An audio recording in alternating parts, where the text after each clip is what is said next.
They're coming to get you, Barbara. It has been established that persons who have recently died have been returning to life. This week on a podcast from beneath, it's our William Castle double feature, House on Haunted Hill and The Tingler. So, Aaron, what do you think about William Castle?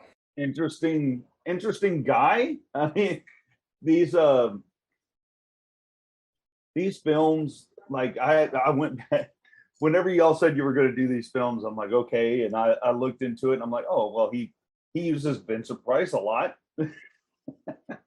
And these films, they're neat for the time that they came out, and they kind of have that original kind of horror elements. You know, they try to be spooky and everything, and I really enjoyed it.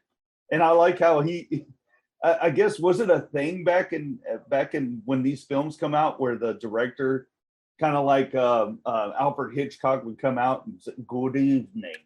Like he came out and he's like, "I must warn you that this and this is going to be."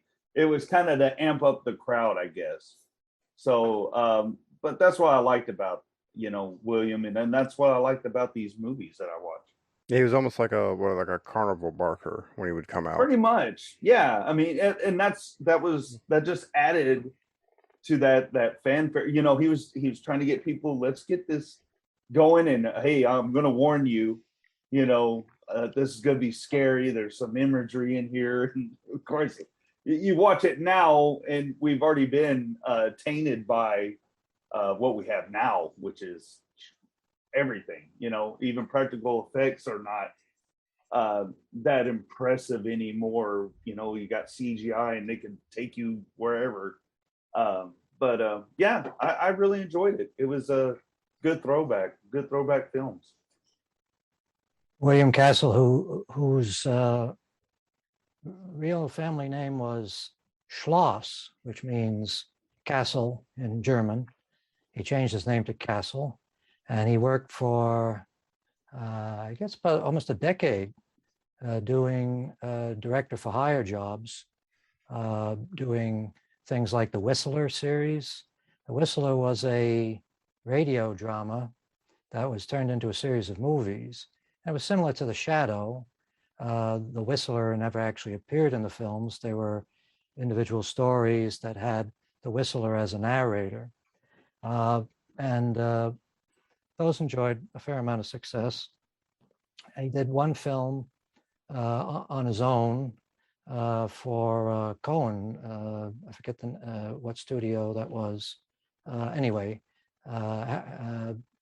the first film he made was not a big success, but the first film that he produced himself was Macabre, and that was a big success. And that's where he started to come up with the idea of having gimmicks, to try to lure the audience in. He started apparently when he was younger. He was a fan of the theatrical version, the play of Dracula. Apparently, he attended the play so frequently that he became acquainted with Bela Lugosi, and Bela Lugosi recommended him for some position in the touring company. So I guess you could say that he started his career with Bela Lugosi and Dracula. But it's interesting you mentioned Hitchcock, because Hitchcock was paying attention to William Castle's success. When he had a big success with House on Haunted Hill, Hitchcock was paying attention, and he thought to himself, if this guy, who is a lesser talent as a filmmaker, if he can have this big hit with a low budget black and white horror movie, then why shouldn't I? So Psycho was inspired to a certain extent by William Castle. And I don't know who got there first as far as introducing the movies. The business, when you see some of the trailers for Castle's films, it starts with him in silhouette, sitting in a director's chair with a big cigar sticking out of his mouth. Yeah. And that almost resembles Hitchcock's famous Silhouette that he started his TV show with, and often appeared in the advertising. I don't know who got that first, but they both were aware of each other.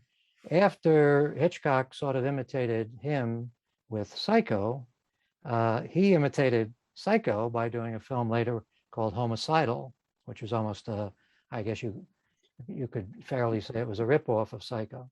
So also when you look at House on Haunted Hill and The Tingler, they look like episodes of Hitchcock's TV show. Yeah. They have the same production values and same style, of storytelling. But I always see William Castle as sort of like, he's similar to the character that Vincent Price plays in House on Haunted Hill. He's this sort of like a host at a Halloween party. Yeah. And nobody is really expected to really be scared of anything that goes on in the movie, because none of it is really all that scary. But it's just fun. And it's, I guess, considering how I criticized The Changeling in our last episode, some people might say, well, how could you possibly let these films off the hook? But The Changeling had ambitions that these films don't have. These films are just meant to be entertainment. They're just meant to be disposable fun. And let's be honest, any film that has vibrators installed in the seats in the theater, that's not a film that's meant to be taken seriously, right? Well, it's not winning any Academy Awards that year. And he didn't. No, but you also, on these films, especially because I House on Haunted Hill, they did that remake, and at the time that came out, I did not know that was a remake. So then I went back and I was like, oh crap, Vincent Price and everything. So watching this again, this is like my second time watching it, and I don't know, I just appreciate the acting in it, and it wasn't horrible, but I get what you're saying. It was popcorn, let's go out and have fun and watch this horror movie, and some of the stuff in it is the same old tropes, the chandelier falling from the ceiling, and why'd that happen, and and which also happened in The Changeling. Yeah, I mean, what? Really? Chandeliers are dangerous things. Yeah. I know. Don't go in any place with a chandelier because it's gonna fall. Well, But that just shows you that the guy that the directors of that time, when they made The Changeling of that time, they grew up watching these guys, so they're like, oh, I want to have a chandelier. Remember when we first saw that when we were kids? I could see a little kid going to this movie back when it came out and being like, oh my God, that's crazy. Look at all this stuff happening. And it really influenced them. And you can see that in films that are later made by these other directors. Well, when I see these films, it sort of reminds me of the Bond films, particularly the from Goldfinger on, throughout the Roger Moore era, from the Goldfinger and the Sean Connery era to all of the Roger Moore films, where they know that the plot doesn't make any sense. They know it's silly and ridiculous, the ideas, but the idea is to put all the stuff in front of the audience that the audience came to see. And that seemed to be his real ambition. So if you came to a William Castle ghost story, which some of his other films like 13 Ghosts were actual ghost stories. House on Haunted Hill, not so much. They talk about ghosts, but we don't ever get to see any. Yeah. But if he says in the advertising there's going to be a ghost in it, then there's going to be a ghost somewhere, And in House on Haunted Hill, he makes up for the absence of actual ghosts by having all these other apparitions like the skeleton and coming out of the acid and all that sort of stuff. Yeah. And of course, the vat of acid. The vat of acid. Every house should have one. That guy opens it up. I'm like, everybody's just gonna stand around it. Like you're pretty close to the vat of acid. The interesting thing is the exterior shots he has of the house were the Ennis house in Los Angeles, which was designed by Frank Lloyd Wright. So it was more of a modern looking building on the outside. And it's hard to imagine that building, where they also shot some stuff for Blade Runner, I think. It's hard to imagine that house from the outside having an acid pit. Yeah. Yeah. But that's the thing. All the little touches right from the start. As soon as they come in the door, the chandelier falls. There's blood dripping from the ceiling. Hmm. She finds a head in the Her luggage. Closet. Yes. Yeah. All of those things, like anything we can think of to throw in, doesn't matter if it makes sense. When Richard Long, the ostensibly the hero of the movie, when he finds the head in his closet, pops up in his room, he grabs it and he brings it downstairs and he plops it down on the table. And there's never any mention of whether or not that's supposed to be a real head or Yeah. Yeah. is that a prop? Or, and Elijah Cook, who we've spoken about before, he was the guy that shows the Rosemary and Guy around their new apartment in Rosemary's Baby. Right. Yeah, he looked when I see him, he looked really familiar. I'm pretty sure I've seen him on a bunch of other things. He played very similar roles in 1,000 movies over the Yeah. years.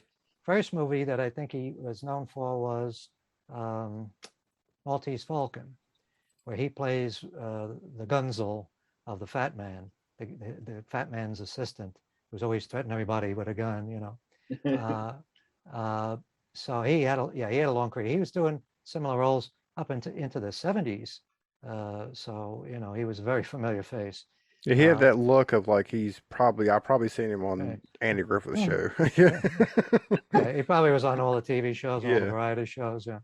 But him going around basically telling you all the things that you're not going to see in this movie, you know, and then this happened, and then this happened, and they never found the heads. You know? And that's great because in a way, if you can't show something, at least have somebody there to describe it. It sort of adds to the flavor, you know, of the film.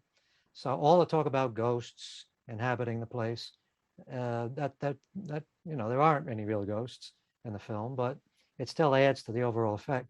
It's an old dark house movie, really, more than anything, and that's a genre that goes back to silent film era. And it's funny, they don't make those movies anymore. I tried to get a little bit of the old dark house feeling in my movie, Demon Resurrection.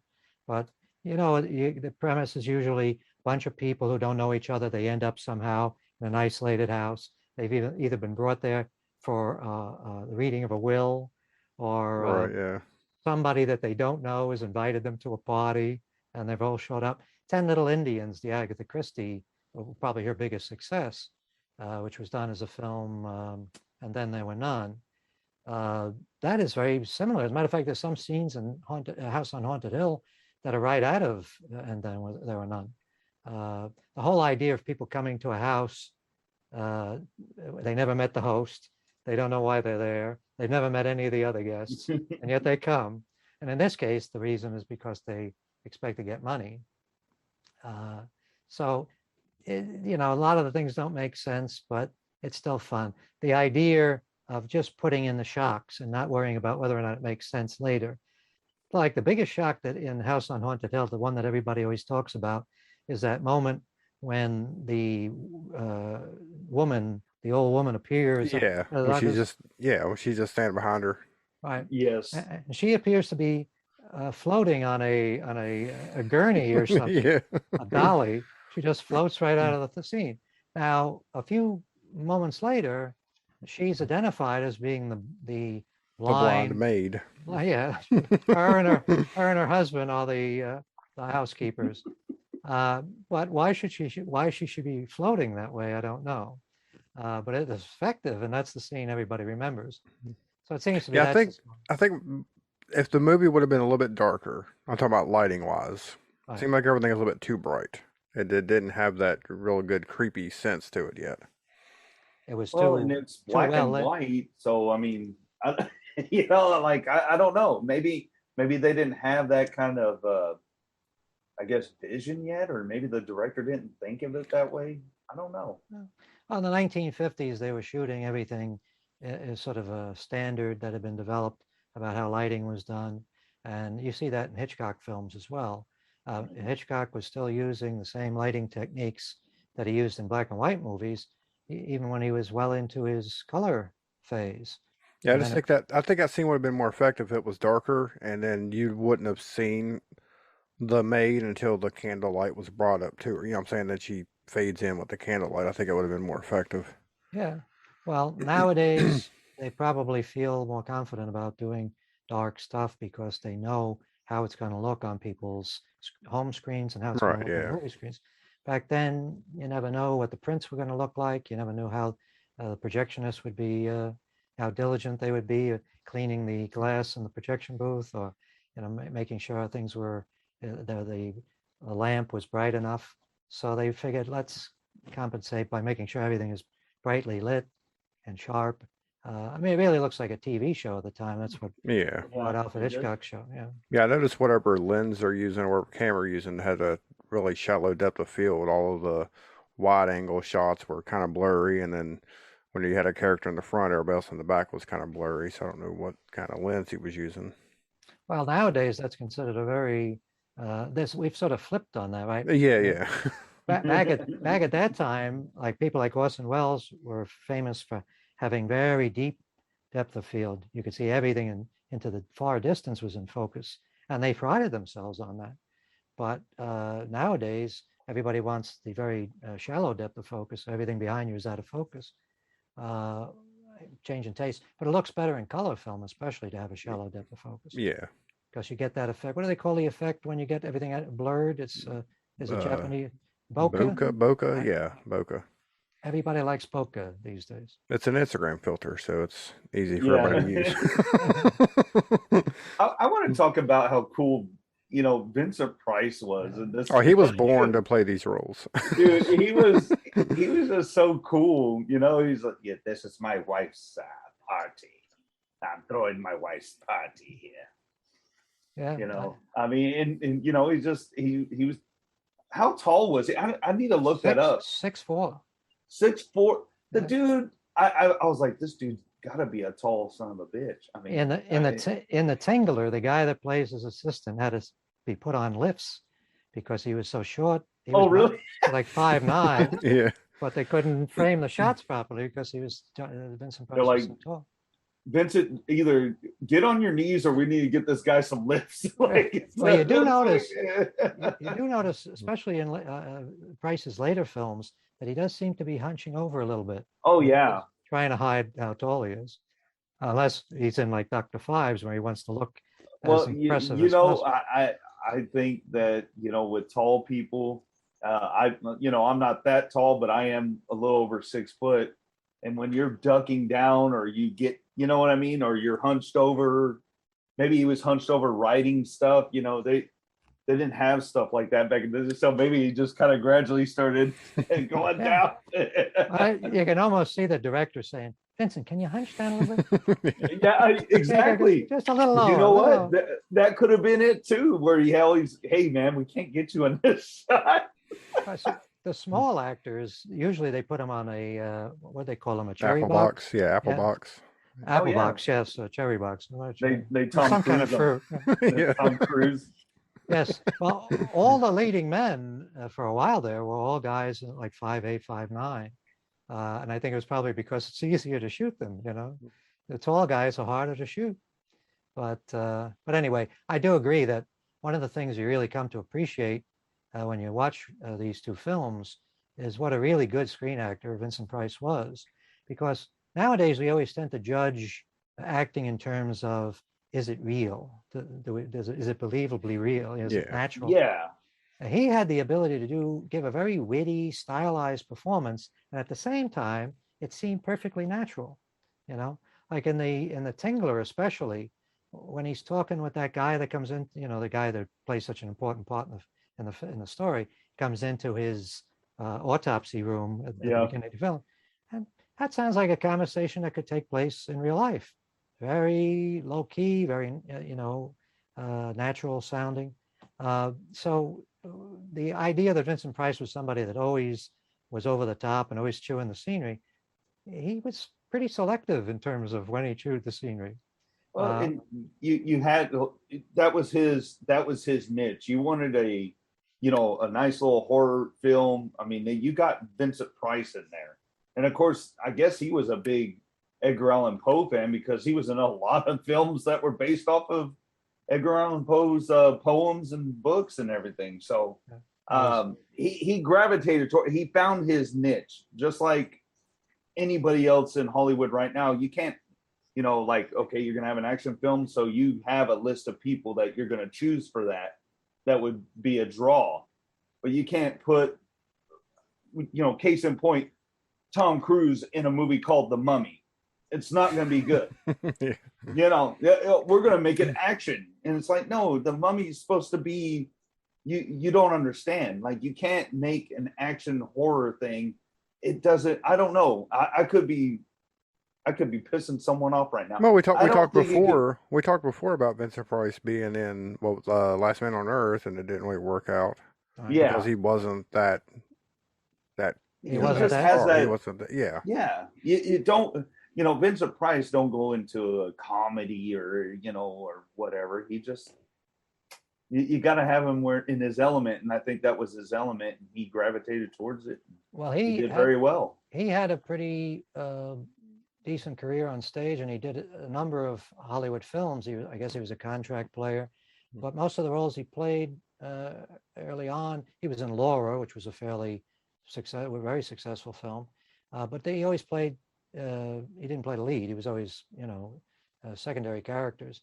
And then he had this film and The Tingler, and he did. I guess before that he did The House of Wax, which was a big hit. That's another good one. Then he did The Fly, and I guess the combination of all those movies, everybody started to say, that's the horror guy. That's the guy you go to if you want that type of horror. And the interesting thing is that there was a time when there were crowds of that type of guy. You had Boris Karloff, Bela Lugosi, Lon Chaney, John Carradine, Basil Rathbone did a little bit of it, Peter Lorre, all these sort of go-to people. Lionel Atwill, somebody who played Mystery of the Wax Museum, which was he played the character in the Mystery of the Wax Museum that Vincent Price played in House of Wax. Lionel Atwill was terrific, but all of those guys seem to go away at a certain point. Now, when we look back, it's like, who fits that role anymore? There's nobody really. Not really. Maybe Robert Englund playing Freddy Krueger. That's about the last time. Well, had anybody. I don't know if anybody. It was funny because I mentioned another movie Robert Englund was in. He was in other films, and his characters were kind of forgettable. There was one, I can't remember what it was called, but the one I do remember, and people can't believe he was a part of, was a Phantom of the Opera. But it was made in like 1994 or 5, somewhere around there. And that one, I mean, it was not. It just wasn't good. That probably was. That was an attempt to trade on the success that he had as Freddy Krueger. Right? They said, well, now maybe this guy is going to be another big horror actor like Christopher Lee or Peter Cushing or any of the other guys I just mentioned. Yeah, and it didn't really work because all of those guys had the ability to play not just villains and monsters, but they had a certain distinguished quality to it, and they could really handle dialogue. I mean, Vincent Price wasn't British, but other than the British actors, he was probably the only American actor who would do this type of dialogue and make it sound convincing. Some of the dialogue in The Tingler is hilariously ridiculous. Yeah, I could definitely see Vincent Price as a Bond villain. He would have made a good Bond villain. Yeah. You know what? There you go. He would have fit perfect in that role. I mean, yeah. I think I'm surprised no one tried to get it. Maybe they did. I don't know. Well, he might have been. Donald Pleasance was a villain, wasn't he? That's right. Wasn't he a Bond villain? There you go. Yes, he was. He was a last-minute substitution for the guy that they originally picked to play Blofeld in that You Only Live Twice. The guy that they wanted to play it, I forget who it was. Anyway, he got sick or he bowed out at the last minute, and they quickly brought Donald Pleasance in because Donald Pleasance by that time was recognized as a guy who, you had no worries with him. You knew that he was going to be able to do the job. Oh, yeah. He may not have been right. He may not have been right for Blofeld, but I mean, Blofeld previously had been played by Telly Savalas. So it's kind of hard to imagine going from Telly Savalas to Donald Pleasance. It But looks like he had a bad bald cap on too. Donald Pleasance or Yeah. Yeah, or Tony Savalas. Donald Pleasance when he played that Yeah. part. yeah, I wonder what part because he was going bald by that point, so I wonder why they felt the need to I don't know. maybe the hair along the sides they wanted to hide. I don't know. But he also had that big scrambled egg on the eye. Yeah. Yeah. You know, I know what I've talked about it before, and you know, these actors, you know, back in the day, whenever they made films, you had all these actors that they could sing, they could dance, they could do like anything, right? And they could act, and they remembered their lines and stuff. I don't know if there's any actors today that I'm in. What I mean today, I mean like in 2021, that I would consider that's a great actor. And actually, you could go back as far as horror films. You could go back to the 80s, I guess, when you really weren't. I mean, the thing about these guys that we're talking about is that they were able to do things, they were able to fake things. Nowadays, Yeah. everybody is concerned about being as close to themselves as possible, that they want to give a convincing performance of themselves. Yeah. These guys were all doing very stylized stuff. It was artificial, but the skill that they had was to make something that was artificial seem real. Even if it doesn't seem real, it's entertaining to watch.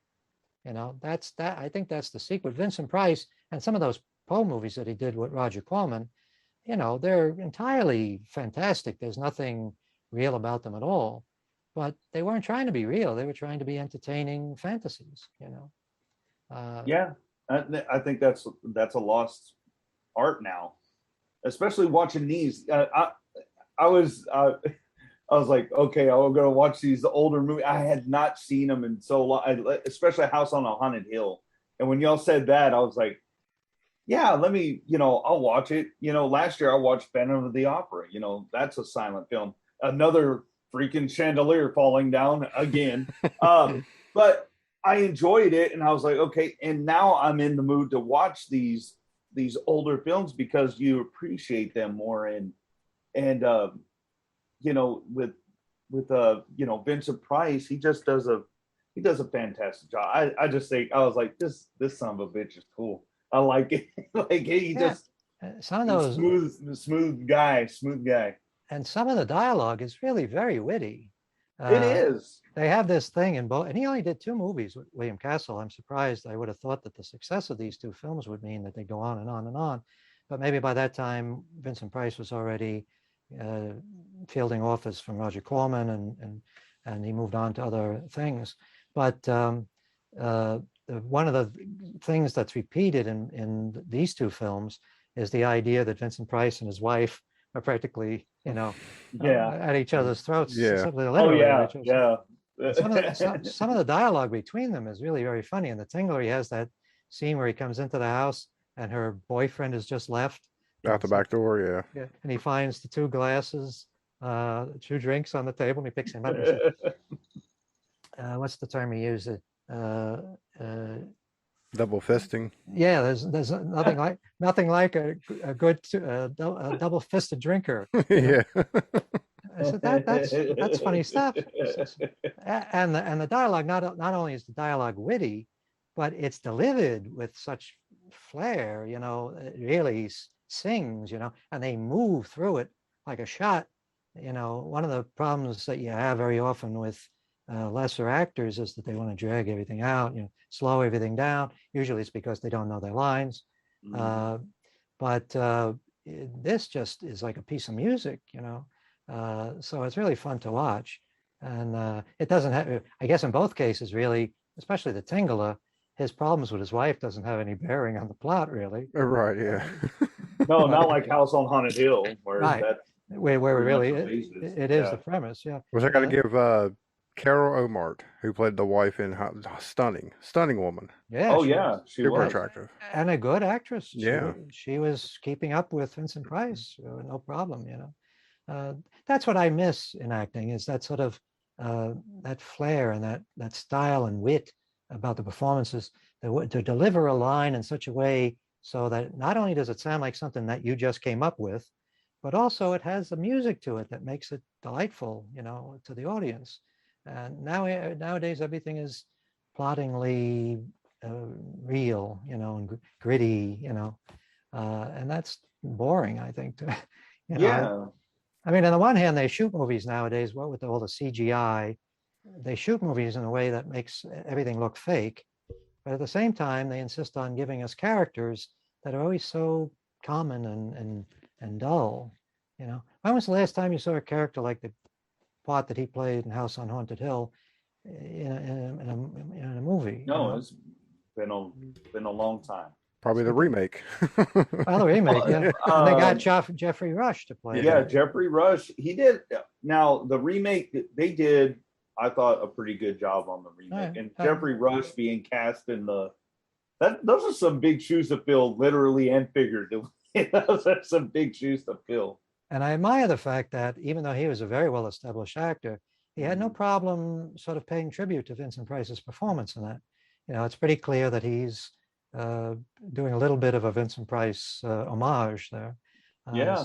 So that's admirable. I guess when you achieve a level of success like he did, and I guess he's passed away now, you can afford to imitate people, then it's an homage as opposed to, anybody else, if they were doing Vincent Price in a movie, people would say, that they were ripping him off. But yeah, it's a sad day when all those guys, I guess Christopher Lee was the last of the great old-time horror actors. When he passed, that was pretty much yeah. it. Well, I mean, could you imagine, like, if Vincent Price, I guess one of his last movies was Edward Scissorhands. That's right, yeah. And that was, he did, that's a fantastic film. I do enjoy that movie. But he went out on a high note with that one. He was lucky. He did, but imagine if he was still around. Say Vincent Price, do you think he would be like on a Marvel movie set or Star Wars? Or I mean, he could have been, but well, Christopher I'm Lee, glad he didn't. Christopher Lee had one advantage as far as Star Wars, which is that George Lucas wanted him in the first Star Wars movie, and he turned them down. And of course, Peter Cushing was in the first Star Wars movie. So there was a tradition of Hammer film actors. But yeah, I'm pretty sure that Vincent Price would have had no trouble finding work. Oh, no. Still around nowadays. I mean, towards the end of his life, he was doing things like The Thriller, which was it was the biggest record of all time for a while there. And his voice prominently featured in it. So as a matter of fact, I think there's a line in House on Haunted Hill which is similar to the opening line in Thriller, when he goes to the door, to Richard Long's door, and he says, "It's close to midnight." Yeah. I think that's the first line of his narration in the Thriller song.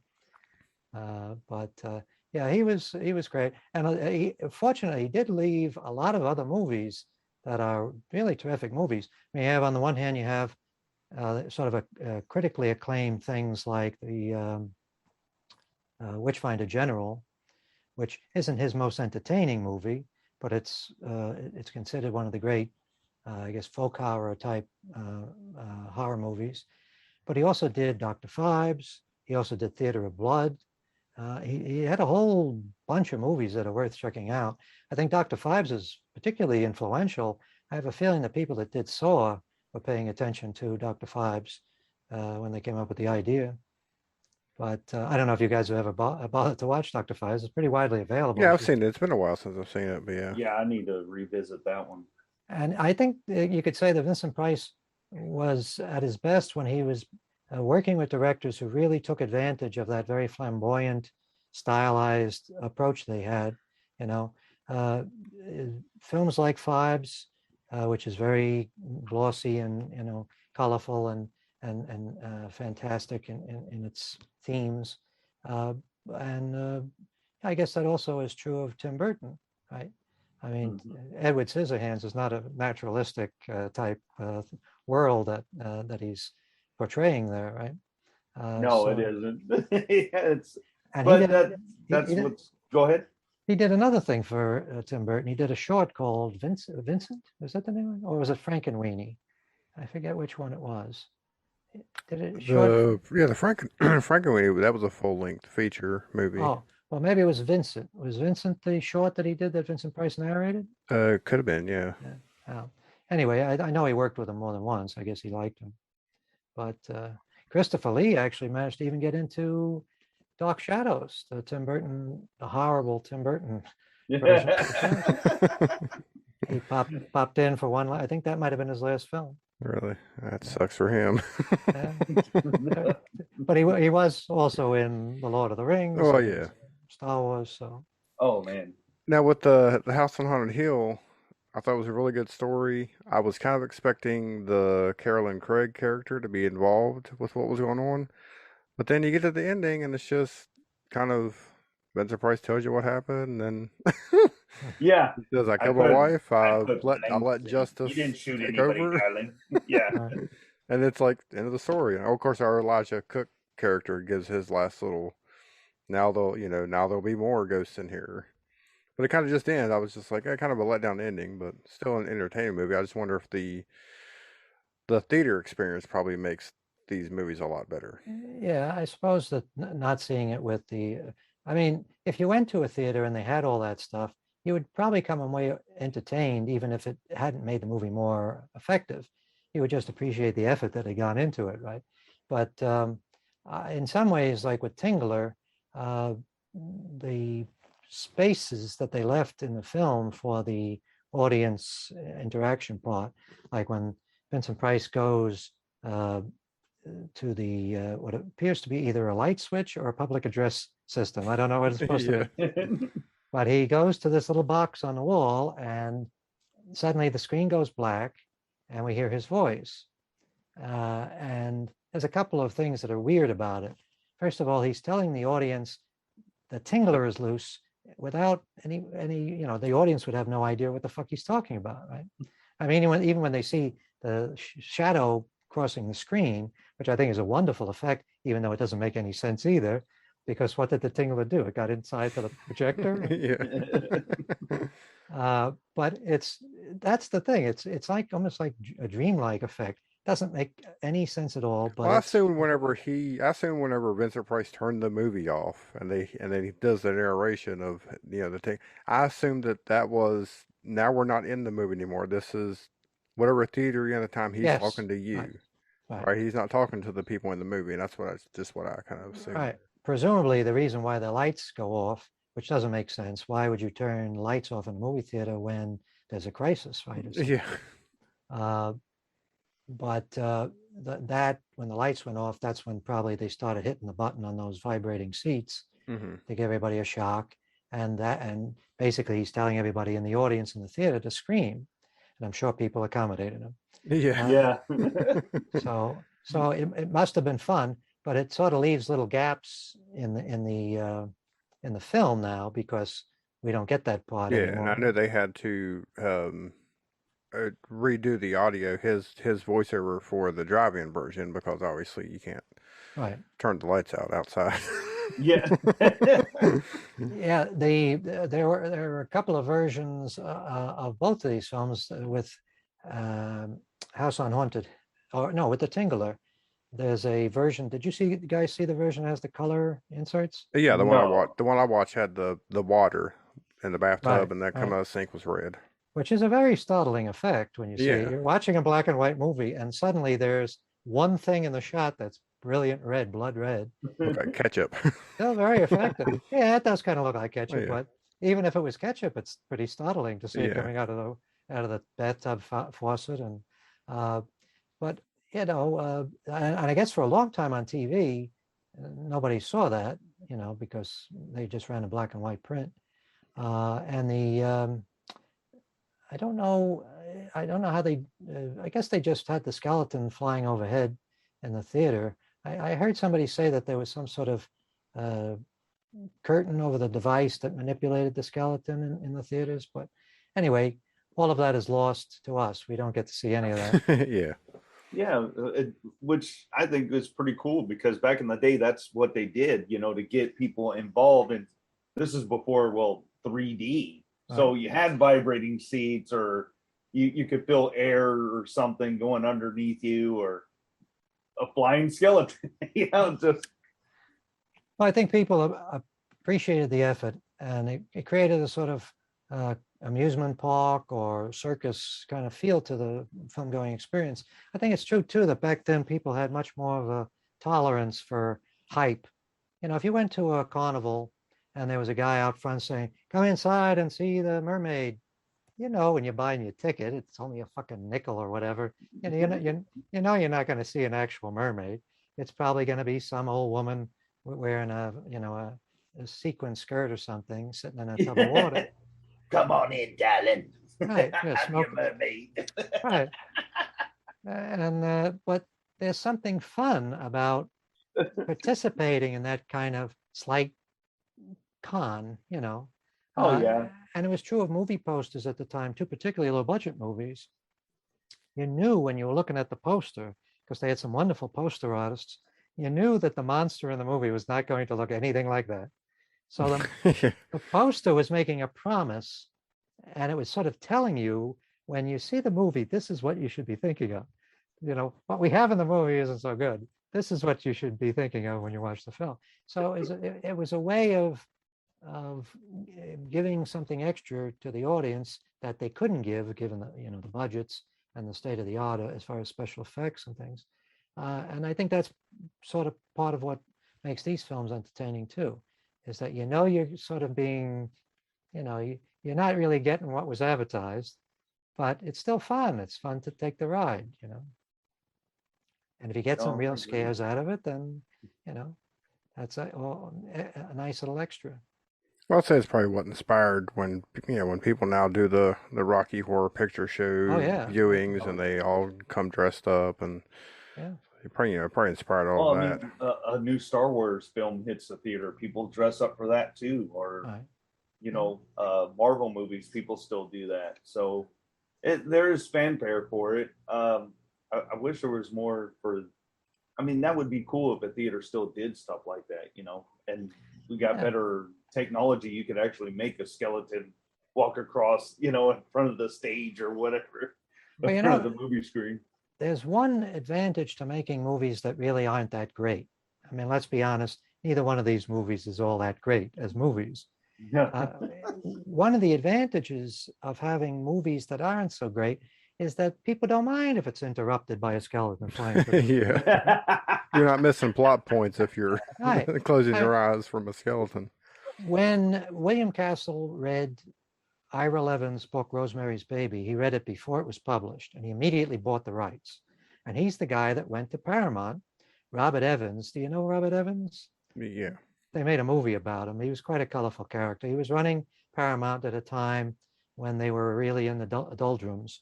And he came up with a slate of projects that made them the biggest studio in Hollywood at that time. Rosemary's Baby was one of those films. But when William Castle brought it to Robert Evans, he said, I want to produce this and I want to direct it. And Robert Evans says, this fella, this Roman Polanski guy, he looks pretty good. He'll direct it. And in a way, it's too bad, and it's also a great relief. Yeah. Because we ended up with a great movie. But on the other hand, there's a part of me that would have loved to have seen what William Castle would have done with it. Yeah. You go to the theater and they're throwing fetuses at you. But I hope that he would have been smart enough to know, because this was his attempt to go to being an A-level director. Yeah. I hope he would have been smart enough to know this just has to be a good movie, and we don't do the gimmicky stuff. But there's still something kind of weird about when you're watching Rosemary's Baby and his name comes up in the opening credits. William Castle, Not that he was a bad filmmaker, because he wasn't. He was a very solid filmmaker. I love the way he moves things along. And he actually got very good performances from his actors. But both films, the performances, not just from Vincent Price, but from the whole cast, is uniformly solid. There's nobody who's weak. I mean, some people complain about the character in House on Haunted Hill, Nora, the character who keeps screaming every time she sees. Oh, yeah. But that's necessary for the plot, because the whole idea of the movie is that these people are trying to get her so hysterical that she'll shoot Vincent Price. Yeah. So it's necessary that she be screaming all the time. but everybody else is fine. I thought Richard Long, who went on, he had a lot of work on TV. He went on to play in Nanny and the Professor for a season. I don't know, you guys remember Nanny and the Professor? Yeah, I know. Yeah, I'm familiar with the TV show. This, along with my mention of the Flying Nun in our previous episode, proof that I had wasted a lot of time as a kid watching TV.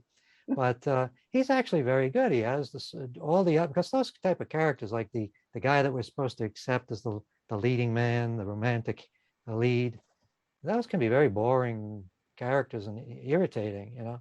But he's actually very amusing and stylish, and you know, it works very well in the context of the film.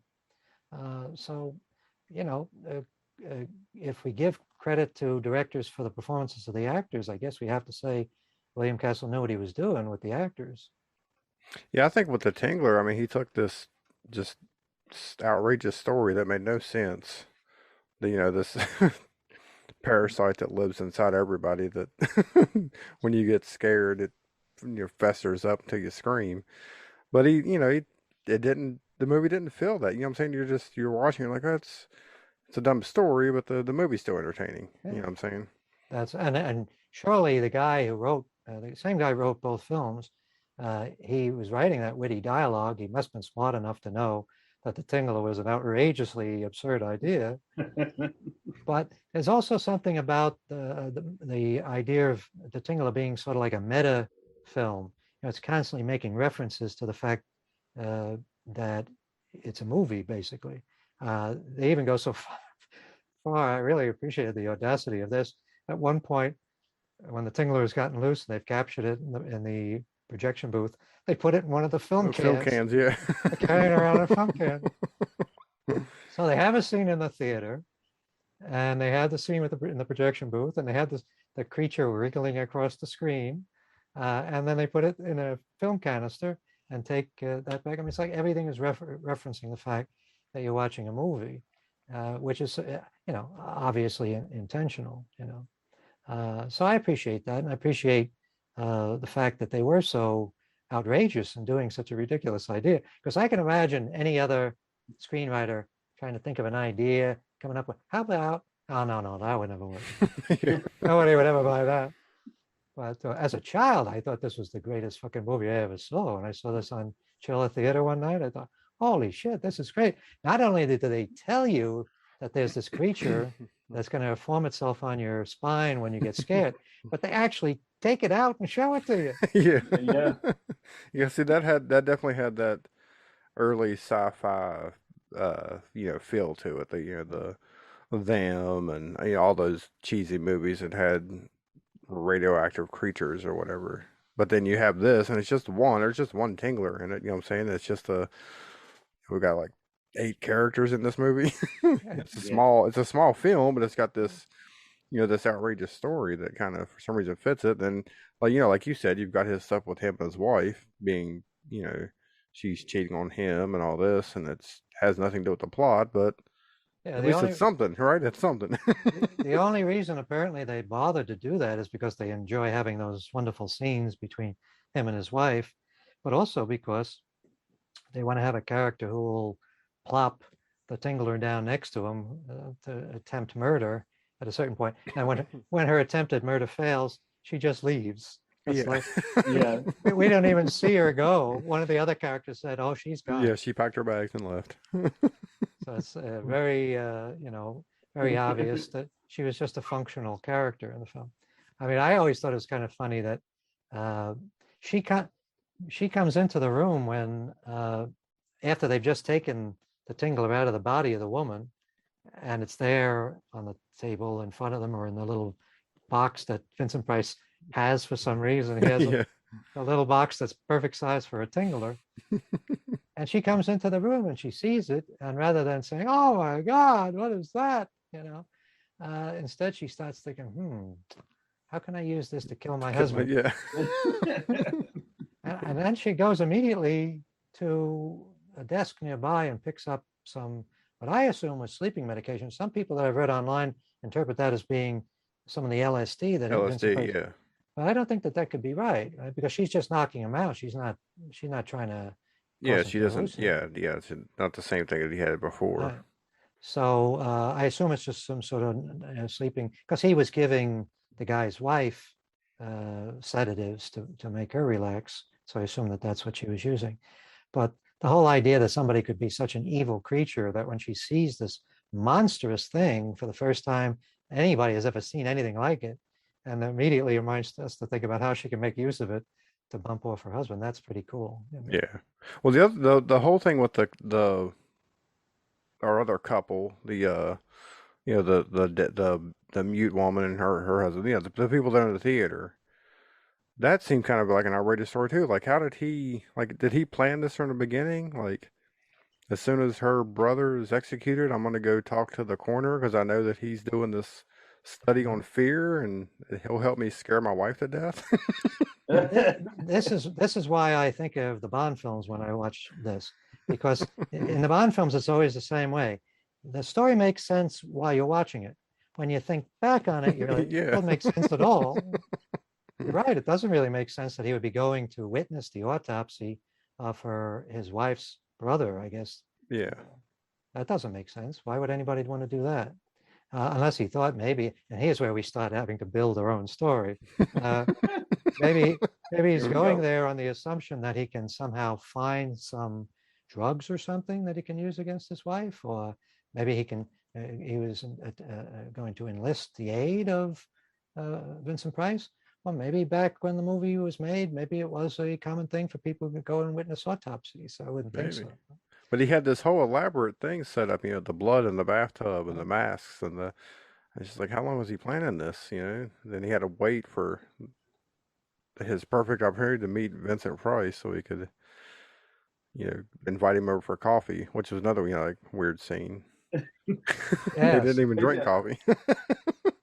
And I can see why John Waters is so in love with William Castle and particularly the Tingler, because that woman is almost weird enough to be in a John Waters film.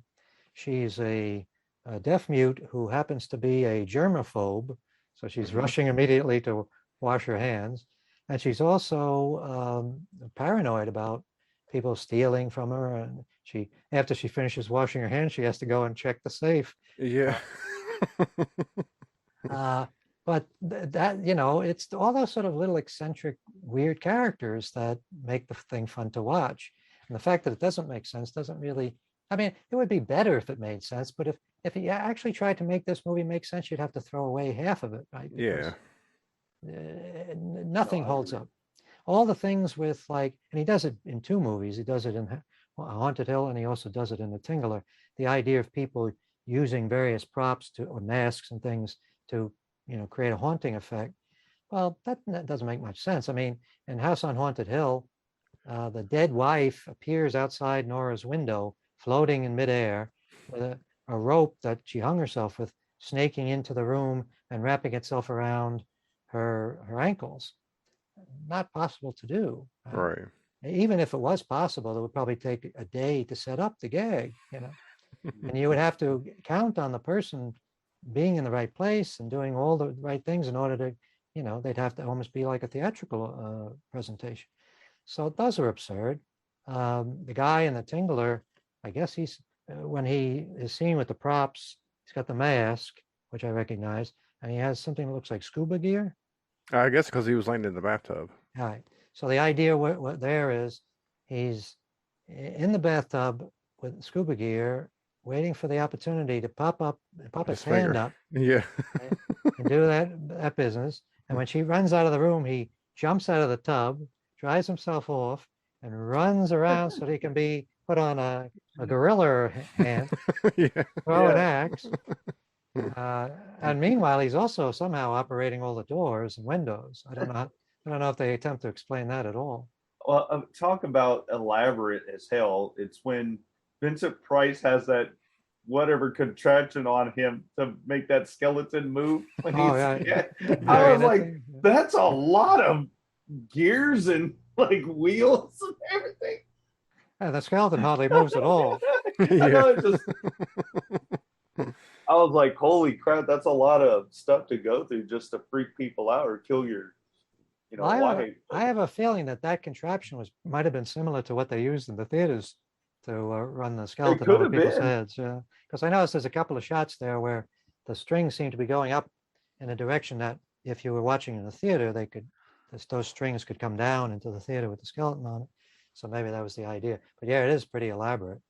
You could not just operate Pinocchio, you could do No, the whole show, couldn't you just had the little, what is it, the little sticks? And, Yeah, he has this whole thing.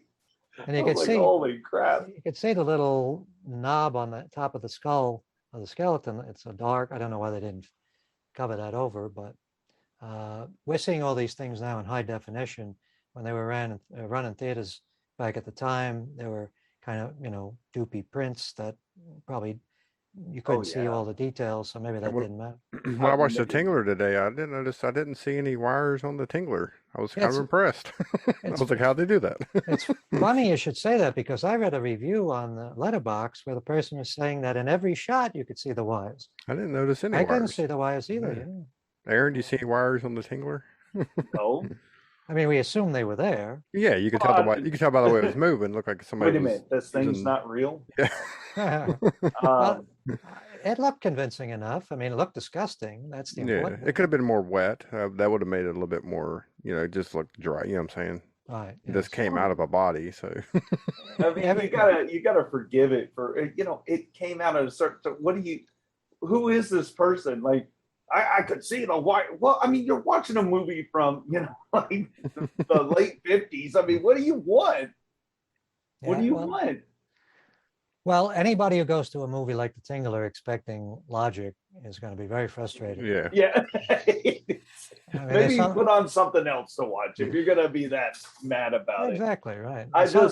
You got to forgive those. I mean, I have an old version of The Crow, and there's the scene when Brendan Lee's shooting up the place. He jumps off the table. You can see the cables. Mhm. You can see Yeah. that because it was on a high def TV. But then I get the remastered version. Of course, you can.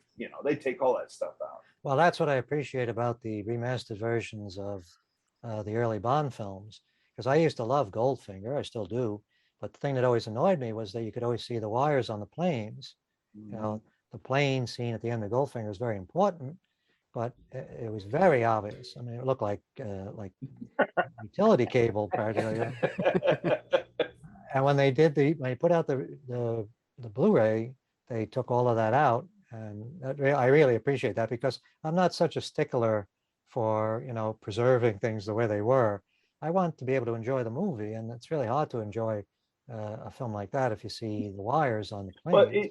But James Bond's kind of a serious thing. Like the chases are meant to Yes. engage you, and if you watch an older version of it on the TVs we have now, you get more definition on it, so you're gonna see certain things. That's why they remaster them, and And a lot of because in the special theater you effects- probably weren't paying attention. Just like case in point, what you said about the horror stuff with House on Haunted Hill, people weren't paying attention to that. They were like, "Oh wow," And Well- now we pay attention to detail more.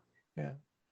Well, I mean, in a way, it's our loss because we have all Yeah. this great technology that makes movies that look visually impressive, but we don't have any actors like Vincent Price anymore. Right, yeah. And it takes a little bit of imagination away. It really does. All this high def and green screen, it takes your I don't know, I could be wrong, but I really do think that when you watch a movie like that, and it's sad because I used to be able to watch a movie on TV and I'd be just fine, but now with all the high definition stuff, I'm picking stuff out and I don't want to, but your eye catches it. Like, Right. what the hell is that? I don't remember seeing that, but it is what it is. In a way, when they used to do things with wires, in a way, there was a sort of a charm and a warmth to it. Not in every movie, obviously. Like I say, we don't want them in a Bond film because we want that to be visually splendid and rich and expensive looking, and we don't want it to know that it's a chintzy little plastic plane that they're using. But in some films, we were talking about Ed Wood in our last episode, right? The Plan 9 from Outer Space. And I guess the question came up of who was the first to start doing parody movies Right, that, yeah. and in a way you could sort of say that this is very early in the beginning of that. I mean, he's not really doing an out and out parody, but this movie House on Haunted Hill is a sort of a parody of the old dark house genre. That was such a popular genre that starting in the 20s and going through the 30s and 40s, there were so many movies done in that type of film that when you go on YouTube and you do a search for old dark house, you get like 50 movies. Yeah. And they're all done by little production companies that are no longer in business, independent companies that maybe did one or two films and then disappeared. And a lot of those are damn entertaining. They're terrible movies, but they're very entertaining because they had that same premise. So this movie, which is what, 1958, 54, 56, 58, something like that. What year are we talking about? 59. 59. So this is right on the cusp of when things start changing, right? I mean, when Psycho comes out, then movies change forever. And he's doing this little homage to the movies he probably enjoyed watching when he was a younger man. I mean, this film is pretty close to being a comedy. The entertainment value it has nowadays is the laughter value, right? Yeah. The amount of laughs you get from it, from the witty dialogue, from the stylish performances, and from the absurdity of the plot. But so it is, in a sense, an early movie parody. And as a result, it can't really be criticized because it's almost making it fun of itself, I agree with that. I didn't think of it like that, but yeah.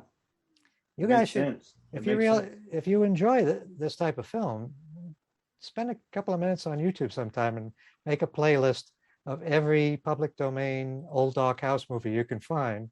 Yeah. I can send you a list. I made a couple of playlists myself. Well, yeah, send the list. I'm interested. I really am, because right now I'm kind of going through the recycle of all the movies I watched during this time. But it's nice to see something new, even if it isn't brand new. It's new to me, and I like revisiting things like that. So yeah, for sure, I'd enjoy that. Yeah, my plan was after I watch both of these, I'm gonna go back and watch Homicidal, which I want to try to get that one. And there was another one. Macabre. Macabre, yeah. Yeah, that was his first one. That was the first one he produced and directed. He mortgaged his house to finance it. Oh wow, that's a gamble. And it paid off for him. Of course, I've heard his last movie was a interesting watch too. That's Shanks. Shanks, yeah. I've heard it's an interesting watch. That's the one with Marcel Marceau. I believe so, yeah. Yeah, that was a weird idea to do a movie. I guess Marcel Marceau is the famous mime. Mime, yeah. And the idea was that it was is it a killer mime? Is that the premise? I believe so, yeah. I haven't seen it.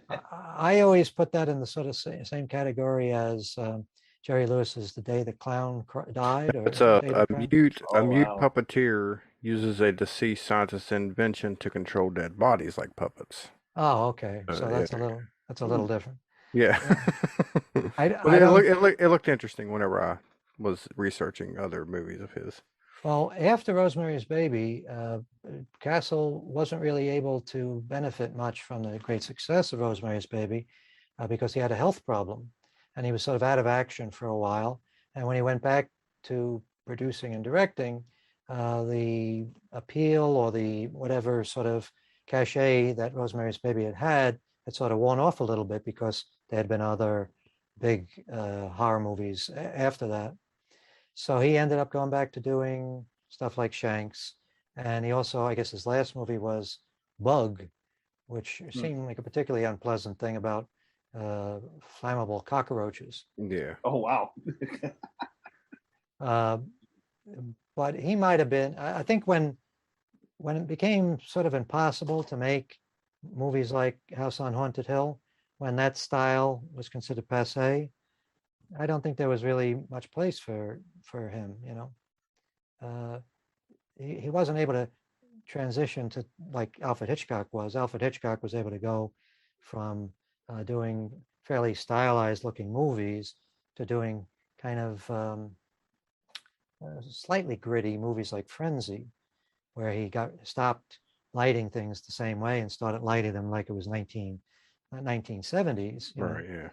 If you look at some of Hitchcock's movies, color movies that he made in the 60s, they look like they could have been made in the 40s. The same lighting that you would see in a movie like Gone with the Wind, which was basically turn every fucking light in the studio on. Yeah.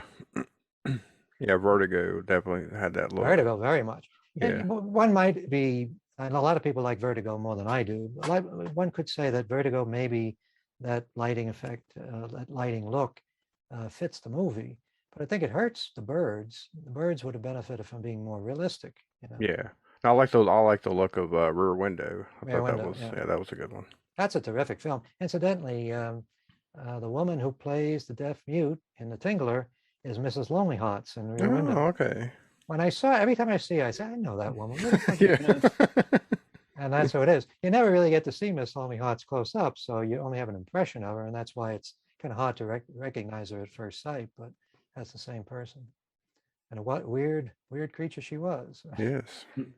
Yeah, William Castle definitely a interesting character. I mean, he had good ideas, just couldn't do a lot with them. I mean, there was only maybe how many of his movies did he actually have like the theater gimmicks? Well, it did it from Macabre, 13 Ghosts, Mr. Sardonicus, A House on Haunted Hill, The Tingler, and he tried something similar for Bug. He wasn't able to get them to install feelers in the chairs. Right, yeah. So instead he did a little publicity stunt where he said that he had insured the cockroach in the movie for $1 million. Oh, wow. Okay. But I think, depending on what theater you go to, it probably has roaches anyways. That's right, yes. that sort of reminded me when I was watching that scene in The Tingler when the necking couple argue and they split up and she goes and pretty soon she's got the Tingler climbing up her leg. Yeah. It sort of reminded me of a movie theater I used to work in years ago, which had a bad mouse infestation. And all during the show, the mice would be running over people's feet and they'd come out every once in a while. There's a rat in there. And the staff, as one, would always say the same thing. It's not a rat, it's a mouse. Oh, okay. That makes them better. That makes it better. Well, it does, I guess. Yeah, I've seen in some theaters, I've seen roaches big enough that I thought they were going to take me to my seat. They probably would be better at that than the ushers that they hire. Yeah. Just the roaches have a hard time holding the flashlight. Yeah. But anyway. Yeah. So yeah, well, like I said, he had good ideas. I think if he were alive today, like not meaning being still alive today, if he was born in this era, I think he still probably could have had some. He probably could have done some stuff. You know what I'm saying?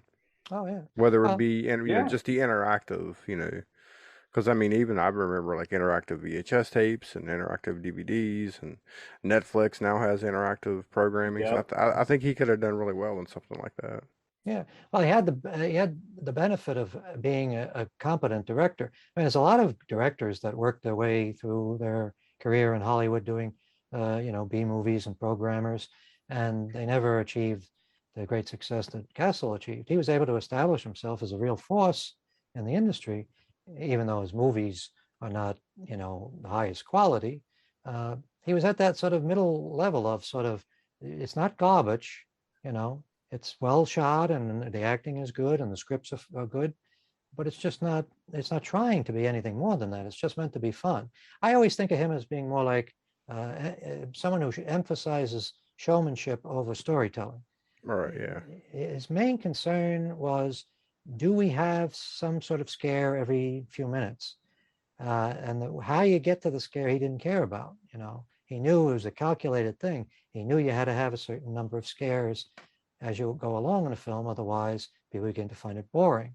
He certainly wasn't making movies like The Innocents, but 13 Ghosts is nothing like The Innocents. 13 Ghosts is a gimmick film. That's the one where they gave out glasses where if you wanted to see the ghost, you look through one part of it. Yeah. Has like two lenses. But because the movies weren't really good, not really great, they were just entertainment, you didn't mind the gimmickry. It sort of made it fun. If the Innocents had tried something like that, it would have ruined it, right? So his ability to do decent movies, even without the gimmicks, I think is what makes him memorable now. Right, yeah. Because there were other people doing similar stuff, and their movies, there were other people that were offering life insurance policies, and there were movies where they gave away vomit bags, and things like that. But the movies themselves aren't as memorable as Castle's film because they're not as well done and they're not as entertaining.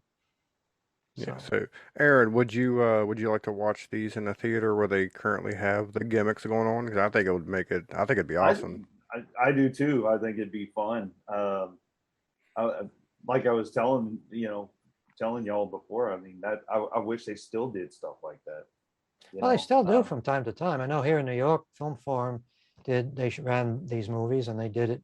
Made an attempt to imitate the gimmicks, but it's probably not something that's ever going to catch on again. Right. It's like something the Alamo Drafthouse would do. Did they do that? Yeah, I imagine they probably have. Maybe they do it, yeah, but like just your local, whatever. Because all the theaters now they're chains. They're not. Yeah. You don't have your, independent mom and pop theaters that could do something like that. Well, also the problem is, and I don't know how he addressed this. The gimmicks work if you have a full house. What happens if you just have one person in the audience? You're right. The other thing we should remember is that there was a thing. There was a sort of phenomenon back in I guess it started in the 40s and into the 50s and 60s of the spook shows that theaters would have sometimes, where they would have somebody run around with a Frankenstein mask on or have skeleton, flying around. And they would actually advertise it as a spook show plus a movie. So that was a thing. I seem to remember that in Ed Wood, isn't the gimmick that they're going to show the movie and then Dracula and Vampire are going to be in attendance? Yeah. And the kids are throwing juju beans at them, and so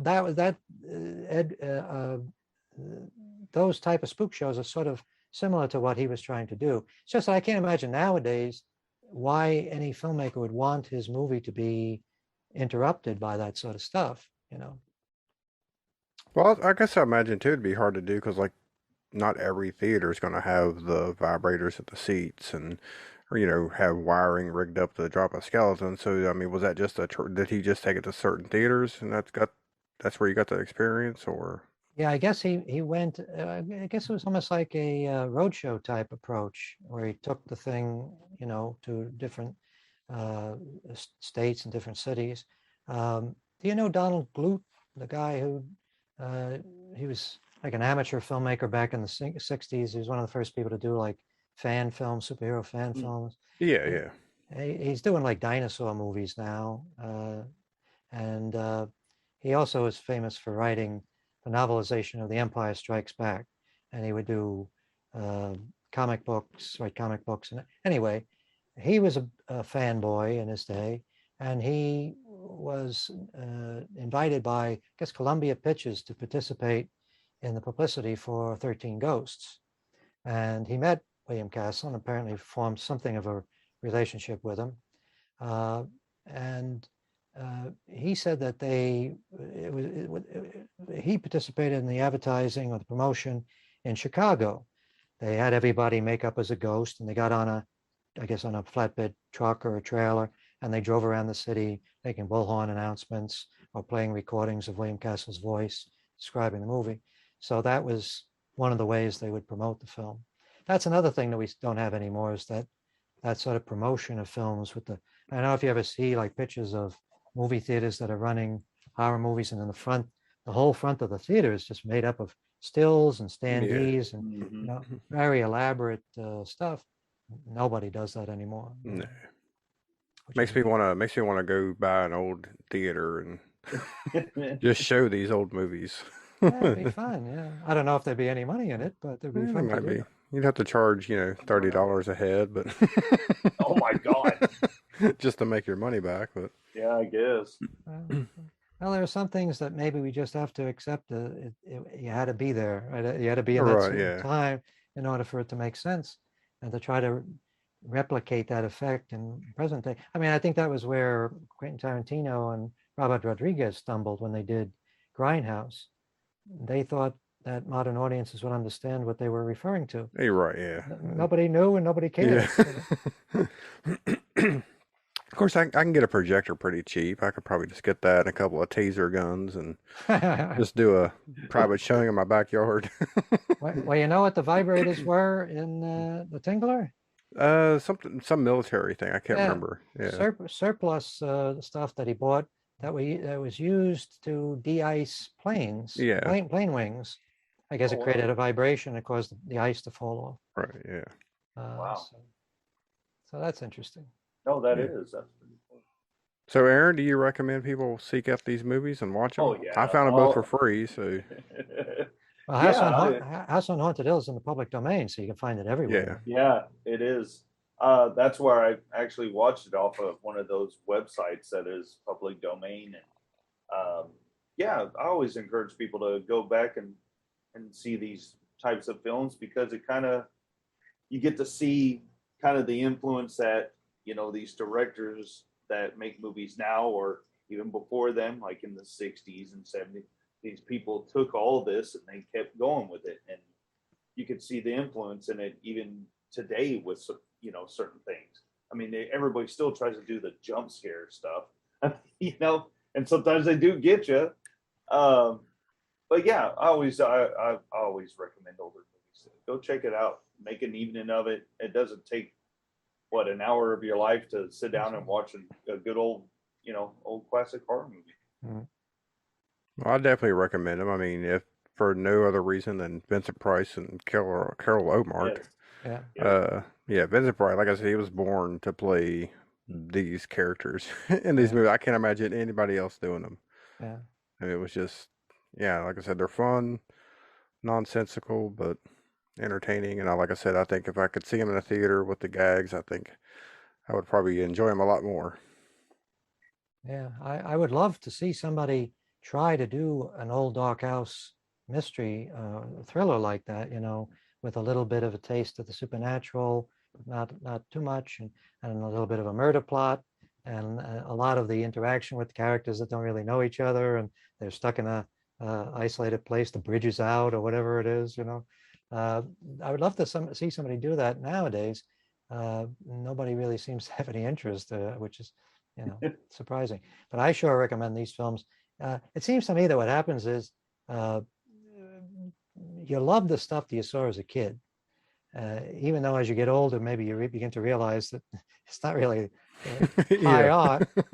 It's like people say they always the James Bond that they like the best is the first actor that they saw play the role. So the people that grew up watching Sean Connery, they like Sean Connery or Roger That's Moore. the same way with Doctor Who. Whatever the And first Doctor Who, Doctor you too. watch, that's your favorite Doctor. I'm partial to George Lazenby.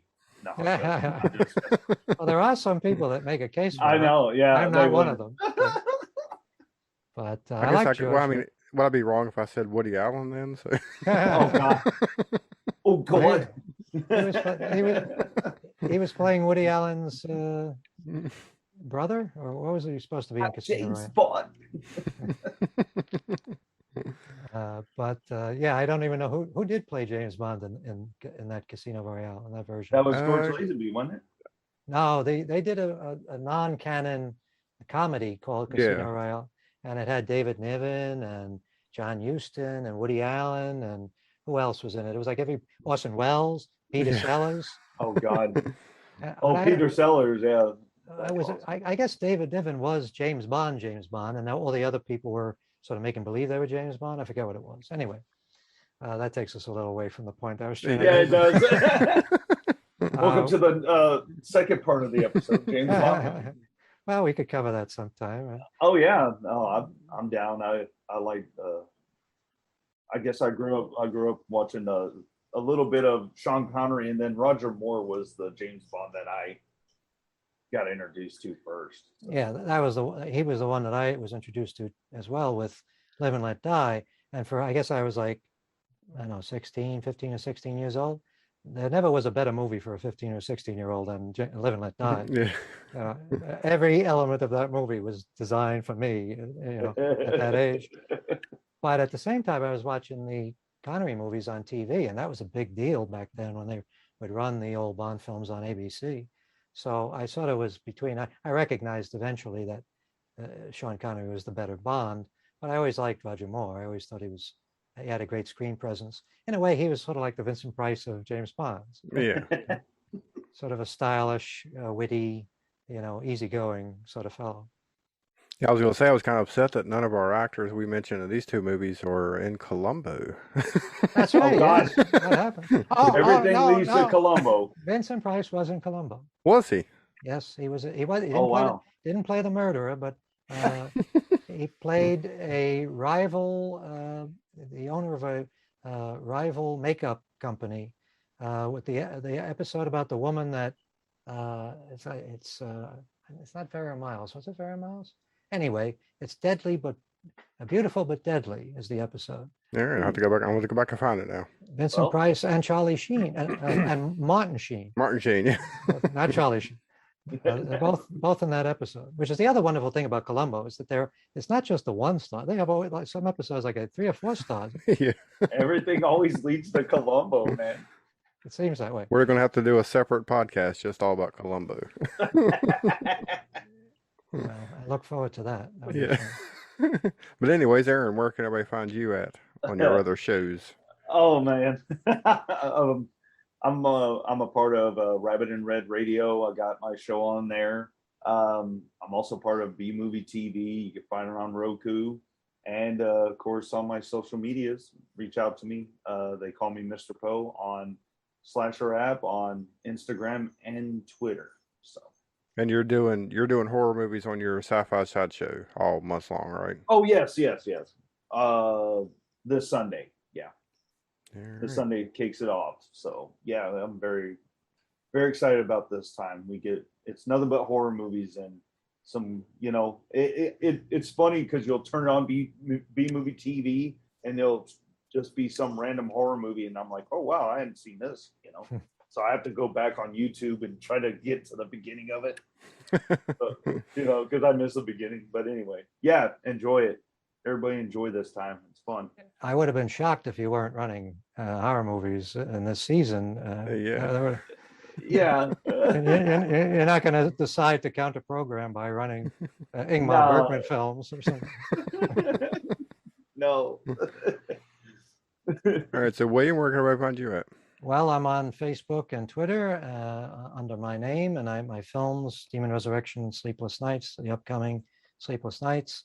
There are Twitter pages and Facebook pages for both of those films.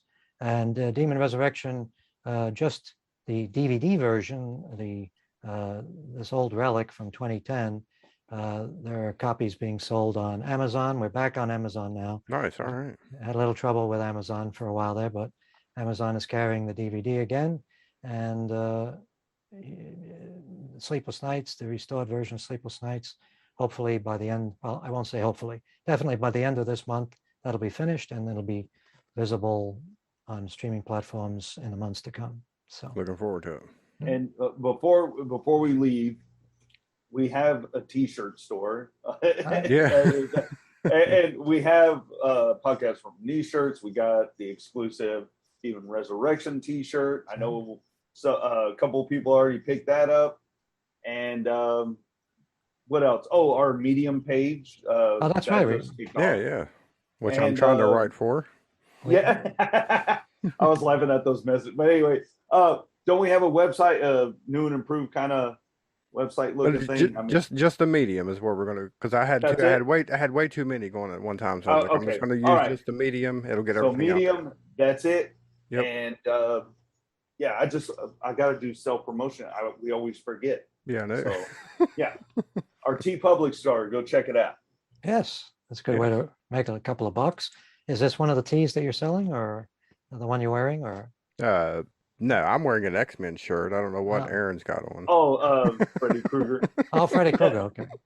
Yeah, we don't wear our own merch on the show like we Yeah. probably should. Hey, Oh, there you the go. hat. The hat. Yeah. I had that custom made. Thank you very much. Oh,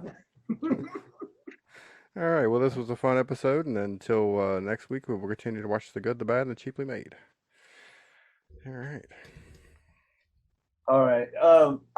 So I guess the next film, I won't torture y'all with a crap film. Yeah, you, Oh, you, why have, you not? have to apologize for society, especially since you dropped out of the No. episode. yeah, I didn't mean to. Shit comes up. that was your plan all along. I think. Yeah. It was. I like to torture you. No, I think it'd be very interesting to do that movie Magic. Anthony Hopkins film. Yes, I think that was that Robert Wise that directed that? I think. I don't know. Is that to the be one with the honest with you. mannequin? That's The ventriloquist dummy. the Yeah, ventriloquist film, right? mannequin. You know, whatever. It's not a mannequin. They're both made of wood. It's the same thing. It's close. I'll let you have it. But Burgess Meredith's in it, and he does a fantastic job. And Margaret's in it. I mean, that's I don't know. They It's a had good- high hopes for that movie. They were really pushing that movie, and it didn't perform very well at the box office. And I think probably that was the reason why Anthony Hopkins went back to England, because it was Silence of the Lambs that eventually, resuscitated his I don't Hollywood know. career. I'm just suggesting it because it is a good movie. It is an interesting film, yeah. But then I heard you talk about Frankenstein versus oh my God, Abbott and Costello, no. It was one I watched. Dracula versus Frankenstein. Is Oh, it that one where they advertised Frankenstein looking like it wasn't originally called that. For some reason, it changed it to Frankenstein. It was like more of a space being. Oh, Frankenstein versus the Space Monster. There you go. Yeah. That one. I watched that a long time ago because on the very first podcast I had, we were doing monsters, and I decided Frankenstein was going to be, Frankenstein's monster was going to be the one I chose. And I went through all these movies, and I stumbled upon that one. That's quite a movie, I have to say. And and I saw Dracula versus Frankenstein, and that was hilarious. The guy that plays Dracula in that was just funny. Yeah, Anytime he spoke, it was echoey. It was just funny. Well, they had to do something to make him seem like Dracula, right? I guess he looked like a porn star. Yeah, he did actually. I think he was like an insurance salesman or something. You want to play Dracula? I guess. But I think I've always had a liking for that movie because in a way it's similar. It's not as well done, obviously, but it's similar to House on Haunted Hill in that it has that sort of an amusement park ride feel to it. Matter of fact, the amusement park features in the film, right? It takes place near an amusement park, and the Dr. Frankenstein character is running his own horror house, right? He has like monster displays and gorillas. That's what was missing from House on Haunted Hill. It didn't have a gorilla. There you go. Yeah. For some reason, in these old Dark House movies, there's usually a gorilla. Yeah. That's what I was going to take note of, the Dark House movies. Yes, it's worth checking out. I can send you a playlist if you. Yeah. You can just do that. That'll Please help me. do. And I have started one of your scripts you sent me. Okay. Well. So I want to get back to you. You tortured us with society, and I'm torturing you with my Yeah. No, it's actually I'm enjoying it. I just need to sit down and after you sent it, I sat there for like an hour reading, and I was like, okay. And then I had to get up and do something. I need to go back to it. I need to have no distractions. Nobody likes reading scripts. I don't think they're not fun to read, but. No, I enjoyed what I read. I just need to sit down and do it. I got the attention span of a fucking bird, I guess. Like, well, around constantly. I know you're a wealthy person, so maybe I can convince you to invest. I wish I was rich. Jesus. You didn't actually enjoy Society, did you, Aaron? No, the reason I picked it was I thought we could do something that we could make fun of. That's why I got that. No, it's not. Yes, it's my favorite film ever. I was just wondering. it was something silly, and I thought we could have a couple of laughs. That's why I picked it. Yeah, we Well, we we certainly destroyed had it a at lot the to end say. of Plan 9 episode. Yeah, I need to listen to that one too. I'm sorry I couldn't make that That's all right. episode, Wow. but yeah, fun times. I had a good time, and yeah, send that list so I can watch some older movies. I need to catch up on some of those.